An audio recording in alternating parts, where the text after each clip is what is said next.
Hello friends, आप सभी को कैसे हैं। आशा करते हैं आप लोग अपने अपने घरों में सुरक्षित होंगे, अच्छे रीति से पढ़ाई कर रहे होंगे और अपना ध्यान दे रहे होंगे, है ना। तो अभी हम लोग झारखंड के इतिहास का अध्ययन कर रहे हैं और पिछले क्लास में हमने मुगल वंश के बारे में देखा था, जो भाग 1 था। तो आज हम लोग मुगल वंश के बारे में ही अगले कुछ महत्वपूर्ण क्वेश्चंस जो बाकी रह गए हैं भाग 2 करके हम लोग देखेंगे, जो बहुत ही महत्वपूर्ण है क्वेश्चंस, है ना। तो हम लोग ज़्यादा देर ना करते हुए आज की क्लास को शुरू करते हैं। पहला क्वेश्चन है,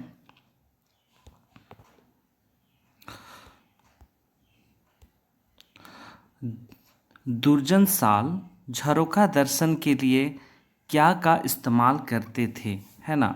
जो दुर्जन साल हैं, जो नागवंशी शासक हैं, है ना, नागवंशी शासक हैं, वे झरोखा दर्शन के लिए, मतलब कह सकते हैं अपने मनोरंजन के लिए, अकेले के समय में समय व्यतीत करने के लिए, है ना, जो झरोखा दर्शन का प्रयोग करते थे वह किस चीज़ का प्रयोग करते थे। तो इसका आंसर होगा नवरत्नगढ़ किला, है ना।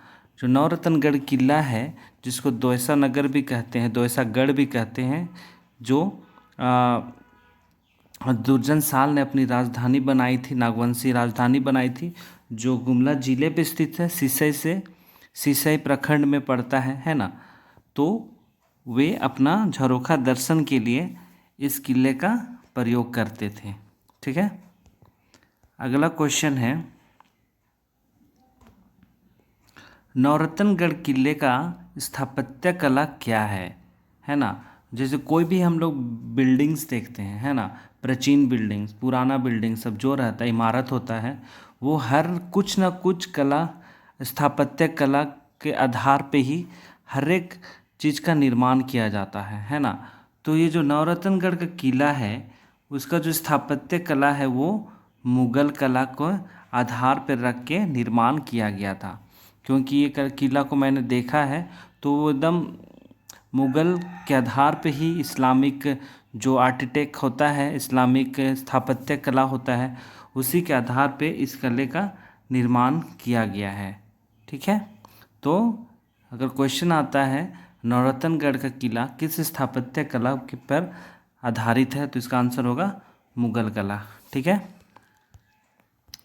अगला क्वेश्चन है, मुगल शासक शाहजहां के समय चेरों का शासक कौन था। जो चेरो है आप लोग जानते हैं, ये पलामू जिला से संबंधित है ना। पलामू जिला पे ही ये चेरो शासन था। तो वही बोल रहा है कि जो मुगल शासक शाहजहां थे, तो उस वक्त चेरो का शासक कौन था। तो इसका आंसर होगा प्रताप राय।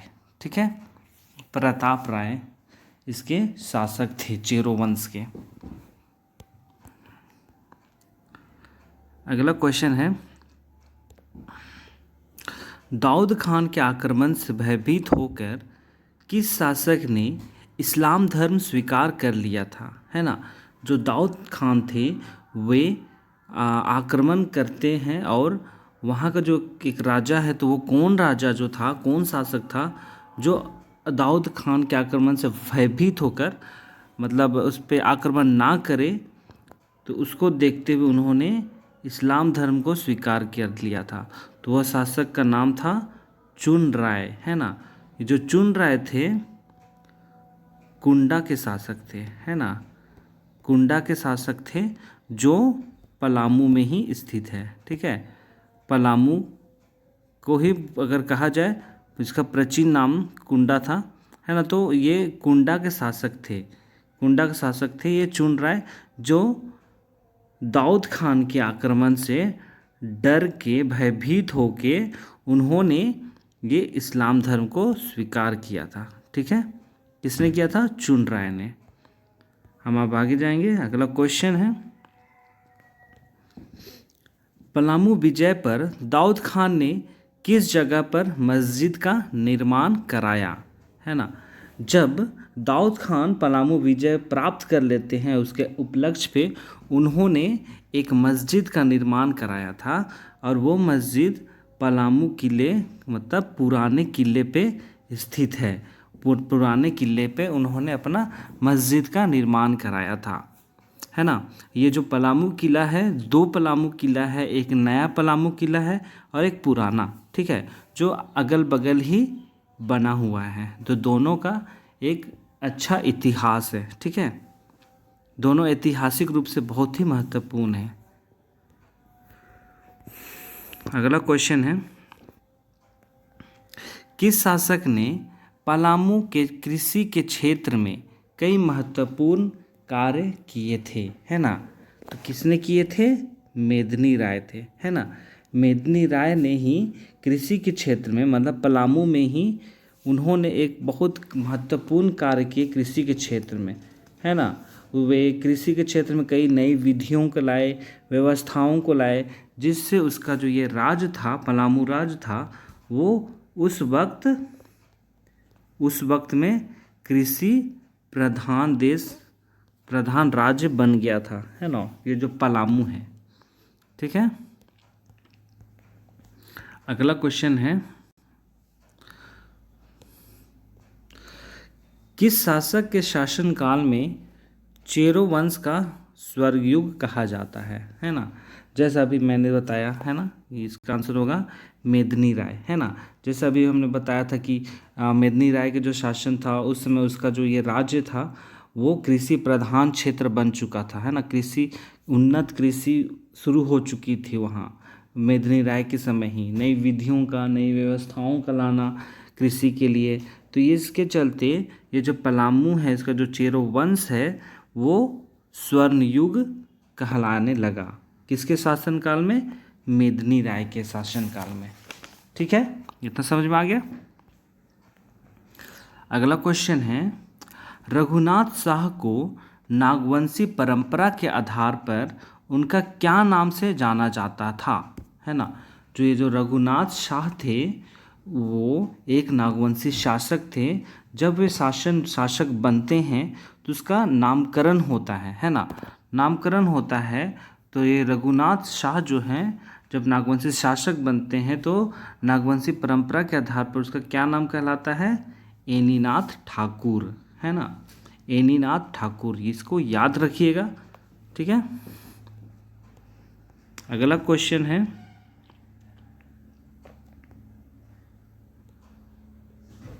जगन्नाथ मंदिर धुरवा में स्थित है ना, तथा कुटिया का राम मंदिर का निर्माण किस शासक ने कराया, है ना।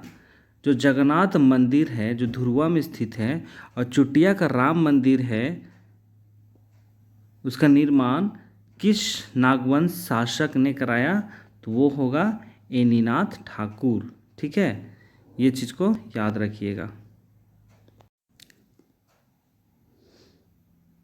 अगला क्वेश्चन, एनीनाथ ठाकुर के धर्मगुरु का क्या नाम है? जो एनीनाथ ठाकुर हैं उनका धर्मगुरु का क्या नाम है? हरिनाथ, है ना। हरिनाथ ने ही जो इसका जो धर्मगुरु है, जो एनीनाथ में जो नाथ है, तो ये नामकरण नाथ की उपाधि हरिनाथ ने ही एनीनाथ को दी थी, है ना। ये याद रखिएगा। अगर क्वेश्चन बन सकता है कि एनीनाथ के किस धर्मगुरु ने उनका नामकरण कराया, उन्हें नाथ की उपाधि दी, तो हरिनाथ होगा। जब वे शासक बनते हैं तो उसका नाम क्या हो जाता है? शासक बनते तो एनीनाथ रहता है। जब एनीनाथ से पहले उनका नाम क्या रहता है? रघु, है ना, रघुनाथ शाह, है ना। और यहाँ पे जो ये शाह उपाधि देख रहे हैं उसको मुगलों ने दिया था, है ना। मुगलों ने उनको शाह की उपाधि दी थी। तो इस तरह से 2-3 क्वेश्चन बन सकते हैं, है ना। ये याद रखिएगा। अगला क्वेश्चन है, ये आखिरी क्वेश्चन है,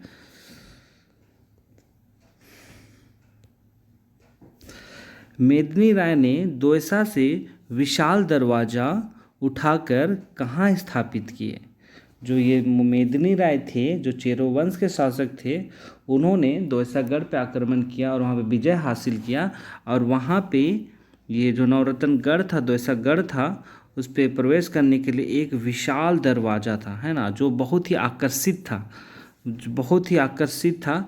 और उसी दरवाज़ा को मेदिनी राय ने वहाँ से उठा के पलामू किले पर, है ना, पलामू किले पे इसका स्थापित किया, जो पुराने किले पे है ना, पुराने किले पे उसको स्थापित करता है। और बाद में यही विशाल दरवाज़ा आगे चल के क्या कहलाता है? छोटा नागपुर का दरवाज़ा, है ना, छोटा नागपुर का क्या कहलाता है? दरवाज़ा। ठीक है, छोटा नागपुर का दरवाज़ा करके ही वो जगह का मतलब इस दरवाज़ा का नाम पड़ता है ना।